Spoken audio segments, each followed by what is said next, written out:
안녕하세요. 지매입니다. 먼저 감정평가는 감정평가일 뿐 시세와는 완전히 다릅니다. 그러므로 시세 조사는 개별적으로 반드시 하셔야 합니다. 먼저 토지 감정평가는 약 4,700만 원 정도이고 건물 감정가가 1억이 좀 넘어갑니다. 그런데 현재 최저 입찰 가격이 약 5,400만 원 정도로 무척 저렴해 보입니다.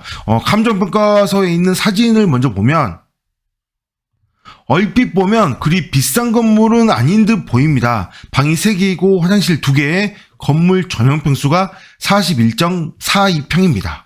그런데 건물 감정가가 1억이 넘어갑니다. 이런 상황에서 1억이 넘어가게 보이진 잘 않거든요. 게다가 2015년식 건물이거든요. 2015년식 건물인데 그러면 8년 정도 지났잖아요. 그런데 건물 감정이 너무 높게 되었나 1억이 넘어가는 금액 보고 그런 생각이 들었거든요. 그런데 실내 사진을 보고 그럴만하다라는 생각도 들었습니다.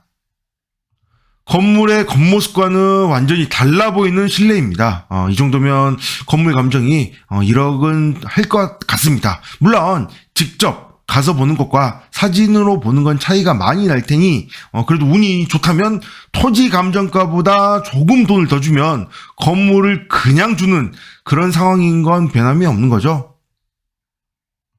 그리고 눈여겨봐야 할 부분이 있는데요. 여기 보시면 기역 차양, 니은 차양, 디귿 창고, 이건 감정평가에서 자세히 나옵니다. 부합물 또는 종물로 보인다고 하기 때문에 감정평가에 포함이 되어 있습니다. 그런데 이 기역, 니은, 디귿을 임차인이 설치했다고 나오거든요. 비록 감정평가에 포함이 되었지만 막상 낙찰받고 나면 임차인과 협상을 해야 되는 상황이 생길 수도 있습니다. 또는 뛰어가려고 한다든가 또는 어떻게 좀 한다든가 라는 부분이 있을 수도 있으니 이런 부분을 미리 입찰 전에 알고 계시는 게 좋지 않을까 생각이 들고요. 임차인이 있는데 2016년에 들어왔고 보증금이 8천만 원입니다. 그런데 대항력이 없죠. 얼마의 낙찰이 될지는 알 수 없겠지만 보증금을 다 못 받을 가능성도 충분히 있습니다. 그러므로 명도하는 데 있어서 아까 부합물까지 합친다면 좀 명도하는 데 있어서 좀 애로사항이 생길 수도 있겠지만 결국은 세입자도 보증금을 배당받기 위해서는 명도를 해줘야 되겠죠.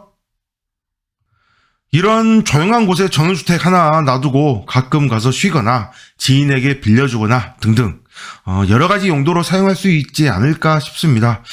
정말 최저 금액에 낙찰된다면 저도 그냥 가지고 싶다는 생각이 드네요. 네, 여기까지 하겠습니다. 감사합니다.